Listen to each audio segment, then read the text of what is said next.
चला.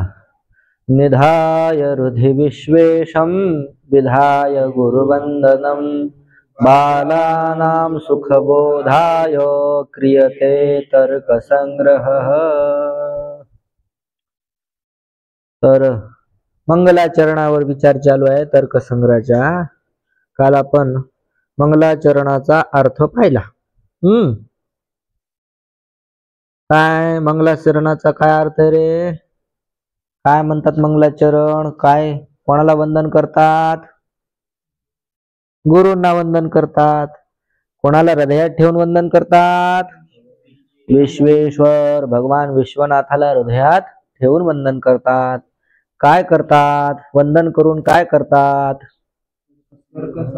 तर्कसंग्रह करतात.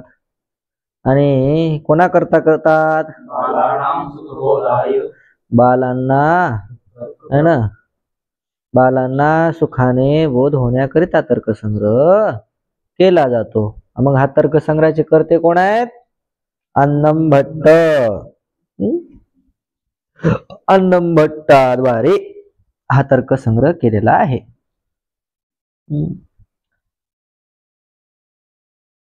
असं मंगलाचरण झालं. त्यानंतर मंगलाचरणावर टीका जी आहे आपली, त्या तर्कसंग्रहावरची टीका कोणती आहे? पदकृत्य. ती टीका मंगलाचरणावर त्याचा काय विशेष अर्थ मग टीकेमध्ये केलेला आहे मंगलाचरणाचा. जसं की पहा, है ना, विश्वेशम जगत्कर्तारम श्री सांबमूर्ती. विश्वेशम, त्या विश्वेश्वराला कोण विश्वेश्वर? जगत्कर्तारम, जगताचे कर्ता. त्यांना ते कोण असे जगत्कर्ता कोण आहेत? श्री सांबमूर्ती, है ना. आंबे न सह, है ना, आंबे सोबत जे अंबया, काय होईल तृतीया? अंबाची. अंबा जर असेल शब्द तर तृतीया काय होईल? अंबया. अंबया सह सांब. असं. सांब म्हणजे आंबेने युक्त, भगवतीने युक्त असणारे. दोघं पण पाहिजे का नाही? प्रकृती आणि पुरुष. नुसता पुरुष काय करू शकत नाही. त्याला काय पाहिजे? शक्ती पाहिजे. शक्ती. शक्तीशिवाय काही करता येत नाही. शक्ती असेल तरच, सामर्थ्य शक्ती असेल तरच माणूस कार्य करतो. कोणतंही कार्य करण्याकरता काय लागते? आणि हे तर काय करतात? जगत. जगत करणं काय सोपं आहे का? एवढं मोठं जगत करतात. मग शक्ती पाहिजे का नाही सोबत? शक्ती कोण आहे? अंबा. अंबा हीच काय? त्या देवाची शक्ती आहे. हृदी. हृदी म्हणजे मनसी. मनसी म्हणजे अंतकरण. अंतकरणामध्ये निधाय. निधाय म्हणजे धारयित्वा. मनसी निधाय नितराम धारयित्वा. नितराम धारयित्वा म्हणजे श्रद्धापूर्वक अंतकरणामध्ये धारण करून. गुरुवंदनम च विधाय, गुरूंना नमस्कार करून. बालेती, बाल शब्दाचं काय करतात? लक्षण करतात. अत्र अधीत व्याकरण काव्यकोश अनधीत न्यायशास्त्र बालः. लक्षणामध्ये काय? दोन भाग असतात. एक असतं विशेषण, एक असतं विशेष्य. लक्षण करत असताना आता हे लक्षण आहे, त्याला थोडस न्यायशास्त्रामध्ये बोलण्याच्या पद्धतीने जरासं वेगळं बोलतात. अधीत व्याकरण काव्य कोशत्वे सती अनधीत न्यायशास्त्रत्वम बालत्वम.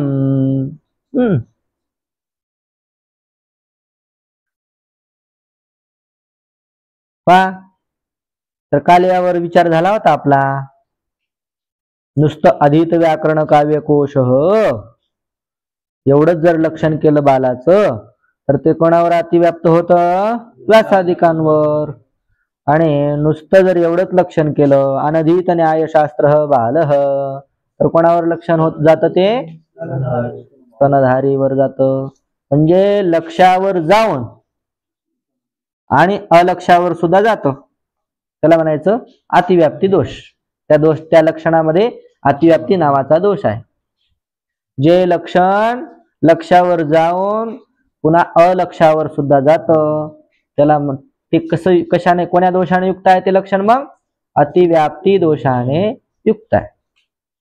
आता हे अतिव्याप्ती, अव्याप्ती, असंभव याचा विचार होणार आहे पुढं, ते तुमच्या लक्षात येईल त्यानंतर. पण सामान्यपणे अतिव्याप्ती शब्दाचा अर्थ तर माहित असतोच, कारण इथं तर्कसंग्रह शिकायला आले, न्यायशास्त्र शिकायला आले, म्हणजे ते कसे आहेत? अधिक व्याकरण, काव्य, कोश. तुम्ही काय काय काय शिकून आलेले आहेत? व्याकरण, काव्य आणि कोश. याच्यामध्ये अतिव्याप्ती शब्द तर आलेलाच आहे का हो? आलेला आहेच. म्हणून अतिव्याप्ती कशाला म्हणतात हे सामान्य स्वरूपाने तुम्हाला माहित आहे. लक्षावर जातं लक्षण आणि अलक्षावरही जातं, मग त्या लक्षणामध्ये कोणता दोष असतो? अतिव्याप्ती. दोषाचं नाव आहे अतिव्याप्ती.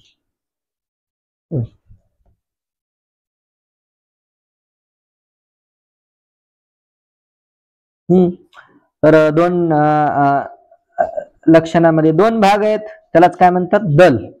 दोन दल आहेत. पहिला दल नुसतं लक्षण घेतलं, पहिल्या दलाच जर लक्षण केलं, पहिल्या दलाला लक्षण मानलं, तर कोणावर अतिव्याप्ती होते? व्यासाधिकावर. आणि जे दुसरं दल आहे ज्याला आपण काय म्हणतो? विशेष्य भाग. पहिला असतं विशेषण, दुसरं असतं विशेष्य. पुढे येणार आहे, पुढं काय म्हणणार? विशेष्य दलम, विशेषण दलम, इतकंच म्हणणार. मग तिथं समजून घ्यायचं तुम्हाला. जे अगोदरचा भाग असतो तो काय असतो? विशेषण. नंतरचा भाग काय असतो? विशेष्य. समजलं ना? तर दुसरं दल हेच लक्षण केलं तर कशावर अतिव्याप्ती होते म्हणतात? स्तनंदयावर. आता सुखेती. सुखेन अनायासेन बोधाय. सुखेन या शब्दाचा अर्थ करता सुखेन म्हणजे काय? अनायासेन. अनायास म्हणजे न आयास, अनायास. जिथं काय नाहीत. आयास म्हणजे सायास म्हणजे कष्ट, कष्ट नाहीत. आणि बिना कष्टाने बोधाय, बोध होण्याकरिता. जास्त कष्ट लागणार नाही, कष्टच लागणार नाहीत असं नाही बरं का. जास्त कष्ट नाही, सहज होऊन जाईल. तर सुखेन म्हणजे अनायासेन. बोधाय, बोधाय म्हणजे काय हो? तर पदार्थ तत्वज्ञानाय इत्यर्थ. पदार्थ ज्ञानाय. पदार्थ तत्व याच्यामध्ये हे जो ग्रंथ आहे न्याय आणि वैशेषिकाचं मिळून आहे. तर पदार्थांचं तत्व. तत्व म्हणजे काय? तत्व शब्दाचा अर्थ तुम्हाला माहित असेल ना सामान्य रूपानं. तत्व म्हणजे खरं. तत्व म्हणजे दुसरा अर्थ काय? ब्रह्म. ब्रह्मतत्व असं म्हणतो की नाही? ब्रह्म हेच काय? तत्व आहे. आणि दुसरा काय अर्थ? खरं. जे खरं असतं ते काय असतं? तत्व असतं. तर मग पदार्थांचं तत्व ना, पदार्थ तत्वज्ञान. आणि त्या पदार्थ तत्वाचं, पदार्थ हेच काय? तत्व आहेत. आणि त्यांचं ज्ञान, आणि त्याच्या ज्ञानाकरिता अनायासेन अनायासेन बोधाय म्हणजे काय? पदार्थ तत्व ज्ञानाय इत्यर्थ, असा अर्थ. आता तर्क शब्द आलाय ना, तर्क संग्रह. सुखबोधाय शब्द आला तर सुखबोधायचा अर्थ केला. सुखबोधाय म्हणजे पदार्थ तत्वज्ञान आहे. आणि पदार्थ तत्वज्ञान आहे. बोधाय म्हणजे पदार्थ तत्वज्ञान आहे. सुख शब्दाचा काय अर्थ केला? सुखेन, सुखाने, अनायासाने ना, कष्टाने, कमी कष्टामध्ये काय होण्याकरता? पदार्थाचं तत्वज्ञान होण्याकरिता काय करतो आम्ही? तर्कसंग्रह करतो. तर तर्कसंग्रहामध्ये कोणता शब्द आहे? तर्क. तर्क म्हणजे काय आता सांगतात. तर्क म्हणजे तर्क्यंते. प्रमिती विषयी क्रियन्ते इति तर्काः. तर्कन्ते म्हणजे काय? प्रमिती विषयी क्रियन्ते. प्रमिती म्हणजे ज्ञान. ज्ञानाचा विषय ज्याच्याद्वारे केला जातो त्याला काय म्हणायचं? तर्क. ज्ञानाचा विषय, त्या ज्ञानाच्या विषयाचं नाव काय? तर्क.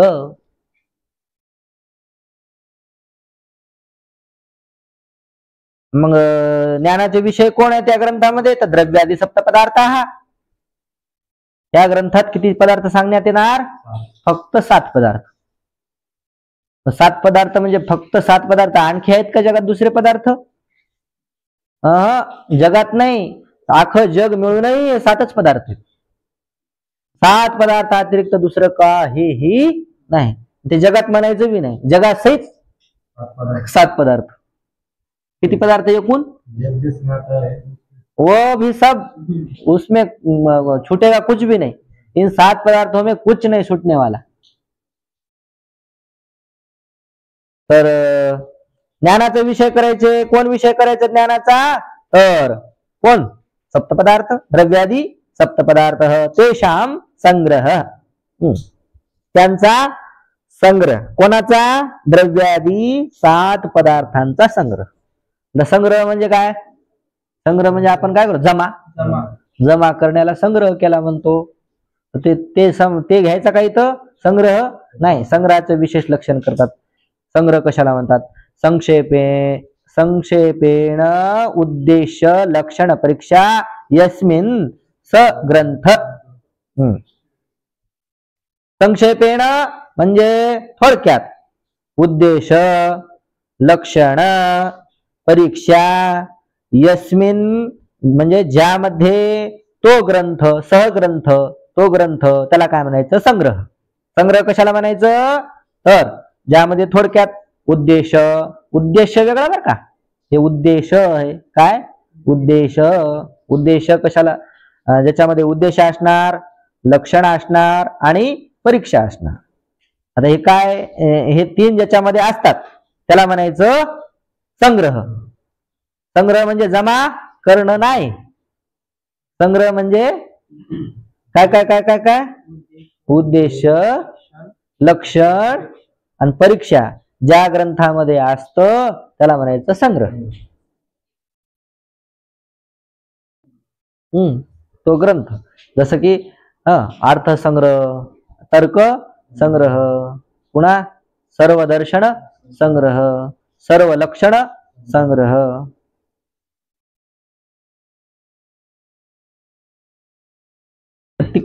तिथं संग्रहाचा काय लक्षण आहे, संग्रहाचा काय अर्थ आहे आम्हाला माहित नाही. परंतु या ग्रंथात संग्रह म्हणजे काय? परीक्षा, लक्ष, उद्देश, लक्षण, परीक्षा. आता हे सांगितलं तुम्ही, उद्देश, लक्षण, परीक्षा, आणि आम्हाला काहीच कळलं नाही याच्यात उद्देश काय म्हणतं, कशाला म्हणायचं. उद्देश म्हणजे आम्ही काय म्हणतो? आमचा उद्देश आहे कीर्तनकार होणे, आमचा उद्देश आहे. कीर्तनकार झालो तर तारका मिळणं हा आमचा उद्देश आहे. तारका मिळाल्या तर पैसे जादा मिळवणं हा आमचा उद्देश आहे.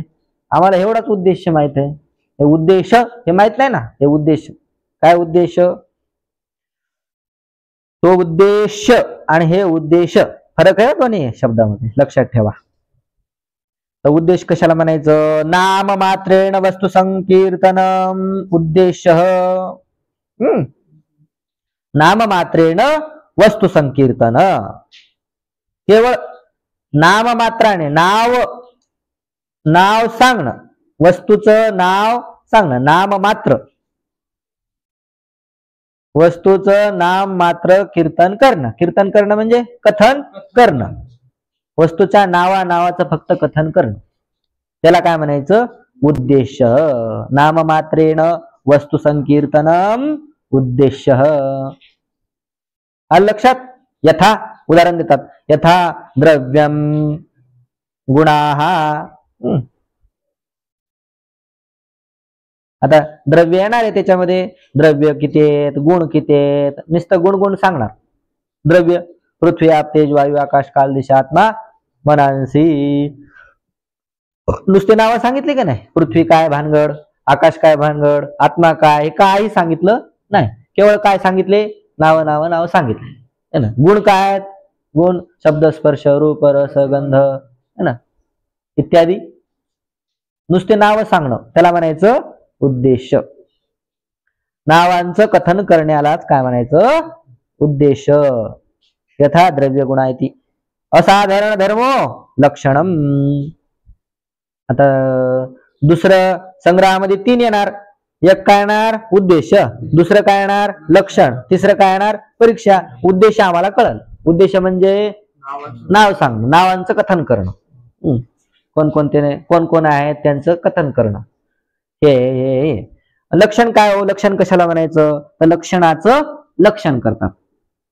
लक्षणाचं लक्षण. कोणती वस्तू कळण्याकरता तिचं काय केलं पाहिजे? लक्षण केलं पाहिजे. पण लक्षणाचं बी लक्षण असलं पाहिजे की नाही? तर लक्षणाचं लक्षण आहे पहा. असाधारण धर्मो लक्षणम. असाधारण धर्म. धर्म आता धर्म लक्षात आला पाहिजे. धर्म म्हणजे जे राहतं त्याला काय म्हणतात? धर्म. वृत्तिमत्वम धर्मत्वम. लिहा वृत्तिमत्वम धर्मत्वम. जे राहतं त्याला काय म्हणायचं? धर्म. आता पहा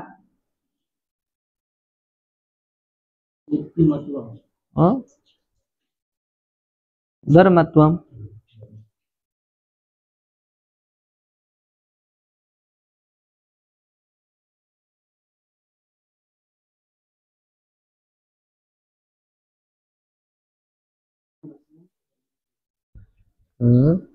आता जे राहतं त्याला काय म्हणायचं? धर्म. आता हे कोण आहे? हे कसं आहे? काळा आहे. कसं आहे? काळा. मग याच्या ठिकाणी कोण राहते? काळेपणा. काळेपणा काय झाला? धर्म झाला. आता हे धर्म बी काय असतात? साधारण असतात काही आणि काही असाधारण असतात. आता हे काळेपणाचा धर्म आहे, पण काळेपणा धर्म कसा आहे? साधारण आहे. हे एकटाच काळा आहे का जगात? साधारण म्हणजे अनेक ठिकाणी राहतं त्याला काय म्हणायचं? साधारण.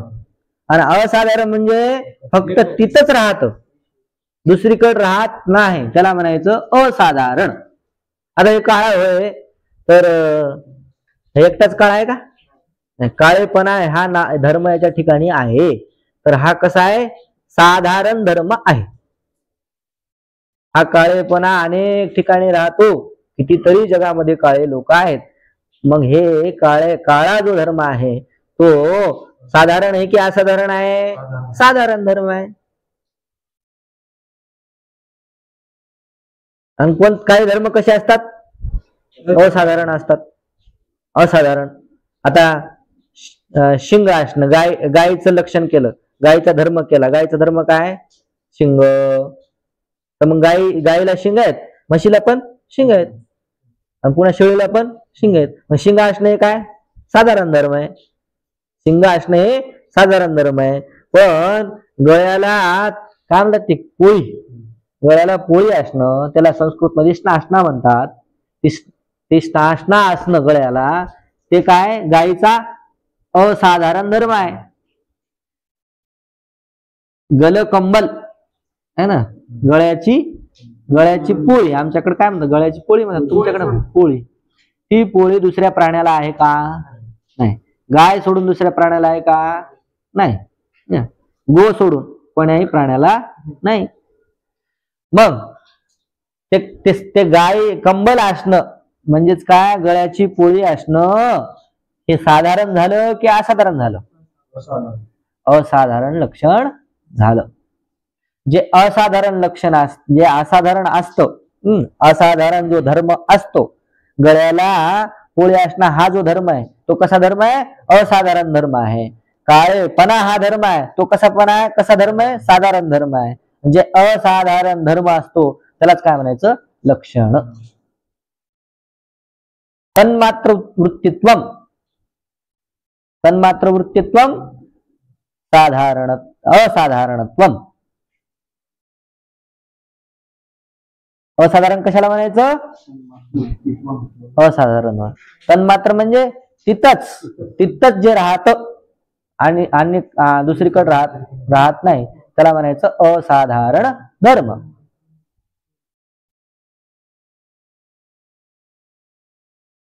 जे असाधारण धर्म असतं त्यालाच काय म्हणायचं? लक्षण.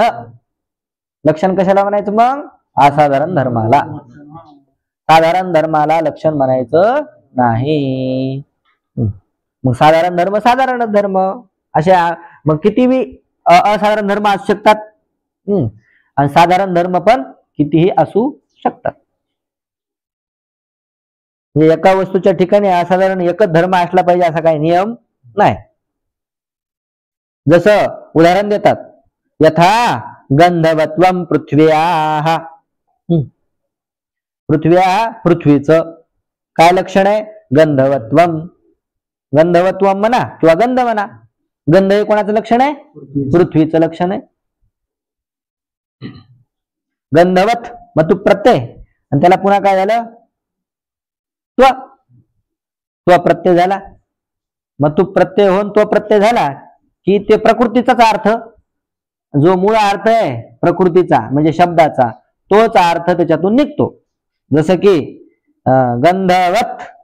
गंधवत्वम म्हणजे कोण? गंधच. समजलं का? तर गंध हे कोणाचं लक्षण आहे? पृथ्वीचं. पृथ्वीचा असाधारण धर्म काय? गंध. गंध दुसरीकडे कुठेही राहत नाही. पाण्याचा वास येत नाही का? पाण्याचा वास येतो की नाही? शंकर, येतो का नाही? येतो. मग पाण्याला सुद्धा गंध आहे की नाही? मग तुम्ही काय म्हणले? गंध फक्त कुठं असतो? मग ते गंध तर सामान्य व्हायला लागला की नाही? पृथ्वीवर बिरायला लागला, पाण्यावर बिरायला लागला, आणि त्याच्यानंतर वाऱ्याचा गंध येतो की नाही? हवा. अरे अरे अरे काय घाण वास आला म्हणतो की नाही? कोणी इकून झुळूक आले वाऱ्याचे, आणि त्याच्यासोबतच काय आला? वास आला म्हणतो माणूस. म्हणजे आता तुमचं जे गंध आहे, गंध जो लक्षण आहे, गंध जो काय असाधारण धर्म आहे, असाधारण धर्म साधारण व्हायला लागला. पृथ्वीवर राहायला लागला, पुन्हा पाण्यातही राहायला लागला, आणि हवेतही राहायला लागला, वायूतही राहायला लागला. मग साधारण धर्माला काय लक्षण म्हणतात का? कशाला लक्षण म्हणतात? मग असाधारण धर्माला लक्षण म्हणतात.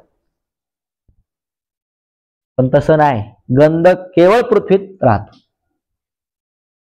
पाण्यात गंध असतो, पण कधी असतो? पृथ्वीचा संयोग झाला तर पाण्यात गंध असतो. केवळ निर्मळ पाणी असेल आणि त्याचा जर पृथ्वीचा संग झाला नाही तर त्या पाण्याचा वास येत नाही. त्याच्यात काहीतरी सडलं, काहीतरी पडलं, किंवा चंदन वगैरे मिक्स केलं तर चंदन वगैरे काय? पृथ्वी आहे. गुलाब काय? पृथ्वी आहे. आणि पृथ्वीचा संयोग झाला त्याच्या सोबत पाण्यात, तरच त्या पाण्याला काय येतो? गंध येतो. म्हणजे गंध कोणाचा आहे? पृथ्वीचा, पाण्याचा नाही. हवेत गंध असतो का? असं निर्मळ हवा आहे, त्याच्यात काही गंध असतो का? नाही. इकडे कुठं बगीचा वगैरे असेल आणि तिकडून हवा येत असेल तर काय येतो? सुगंध येतो. संध्याकाळी पहा रातराणी, घराजवळ जर रातराणीचं झाड असेल तर रात्री काय येतो? सुगंध हवेमध्ये येतो का? पण ते कोणाच्या संयोगानं झालं? रातराणी काय? पृथ्वी आहे. त्या पृथ्वीच्या संयोगानं वाऱ्यामध्ये सुद्धा सुगंध येतो. वास्तविक गंध हा कोणाचा धर्म आहे? पृथ्वीचा असाधारण धर्म आहे. आलं लक्षात? आता कोणी म्हणे शिकायला तर्कसंग्रह, पृथ्वीचं लक्षण काय? गंध. लक्षण म्हणजे काय? असाधारण धर्म. असाधारण धर्म म्हणजे काय? तिथंच राहते, दुसरीकडे कुठं राहत नाही. पृथ्वी म्हणजे पाणी आहे का? पाणी वेगळं, पृथ्वी वेगळी. मग पाण्याचा वास येत नाही का रे? मग काय शिकला? असं चुकीचं शिकतो का? असं कोणी म्हणे. त्याचं काय उत्तर द्यायचं? पृथ्वीच्या संयोगाने पाण्यात वास आला. हवेचा वास कशाने आला? पृथ्वीच्या संयोगाने आला. तो जो वास आहे तो कोणाचा आहे? पृथ्वीचा आहे, वायूचा नाही. जो गंध आहे तो पृथ्वीचा आहे, तो पाण्याचा नाही. आलं का लक्षात? फुलामध्ये सुद्धा पृथ्वीचा. हा, फुल काय? पृथ्वीचा आहे ना. फुलपृथ्वीहून भिन्न आहे का?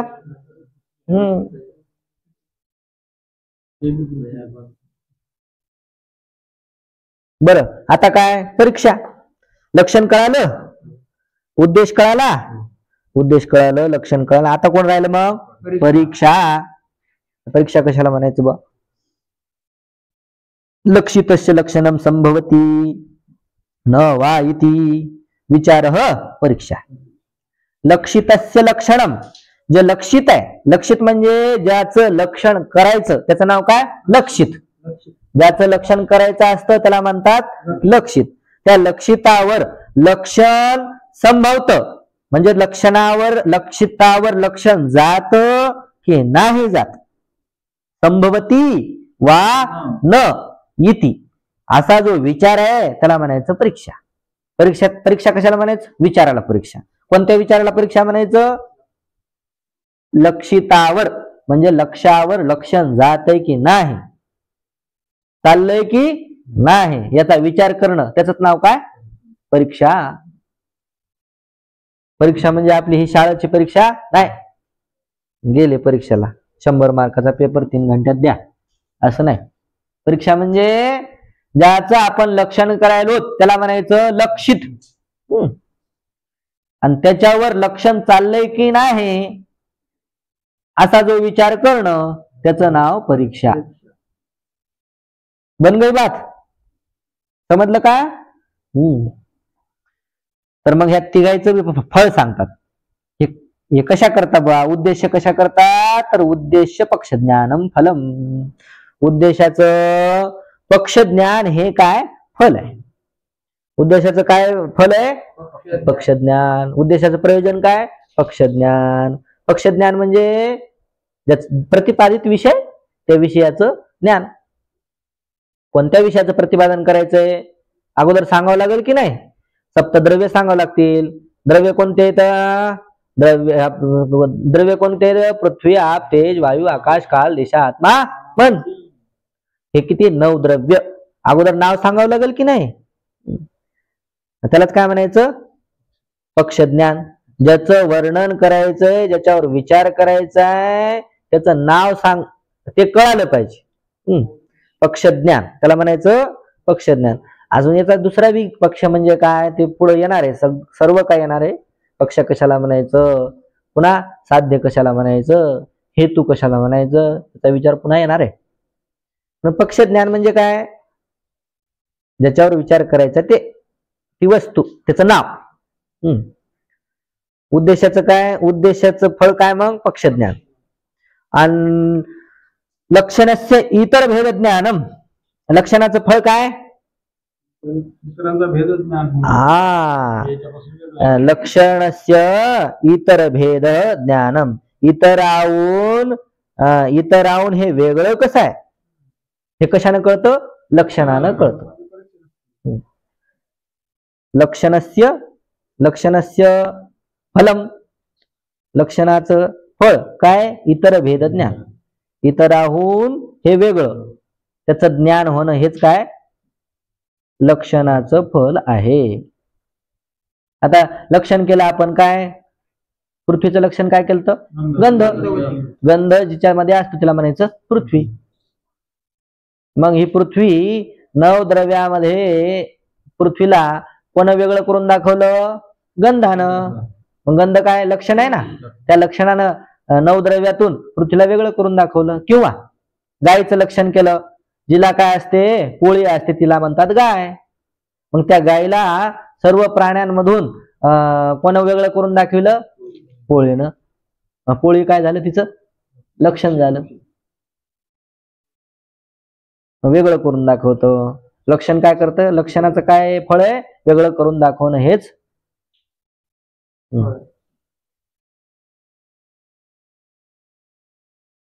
परीक्षायाम लक्षणे दोष परिहार. परीक्षेचं फळ काय? परीक्षाया लक्षणे दोष परिहार. परीक्षेचं फळ काय रे? तर लक्षणामध्ये जो दोष असतो की नाही, लक्षणामध्ये दोष असतात का? 3 प्रकारचे दोष असतात. एक अतिव्याप्ती, दुसरा अव्याप्ती, तिसरा असंभव. हे 3 दोष, या 3 दोषांचा परिहार करणं, या 3 दोषांना निवृत्त करणं, याच नाव काय? परीक्षा. समजलं?